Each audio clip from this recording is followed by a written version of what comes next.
ভাই তুমি চলে এসেছো? হ্যাঁ ভাই আমিও চলে এসেছি। ওই দেখো আমার দিদি।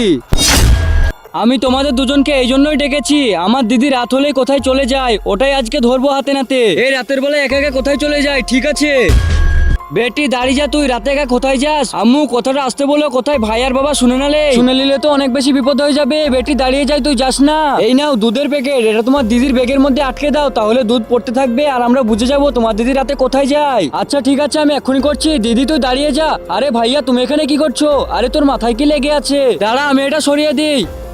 এই দেখ দিদি এইটা লেগিয়েছিল, তুই যা এখন। চলো আমরা সবাই হাতে নাতে ধরবো।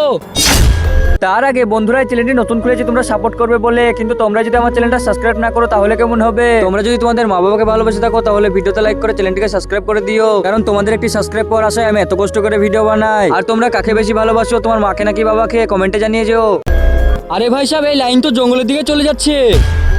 কেন রাতের বেলা একা একা জঙ্গলে চলে আসো? ভাইয়া আমি তো আঙ্কেলকে খাবার দিতে এসেছিলাম, তাহলে তুমি লুকিয়ে কেন আসো? ভাইয়া তুমি তো আমাকে রাতের বেলায় বেরোতে দেয় না, এই জন্যই আমি লুকিয়ে আসি। ভাইয়া তুমি তো বলেছিলে কারোর সঙ্গে ওয়াদা করলে সেটা পূরণ করতে হয়, আঙ্কেলকে আমি 3 বেলা খাবার দেবো বলেছিলাম, এই জন্যই এসেছি।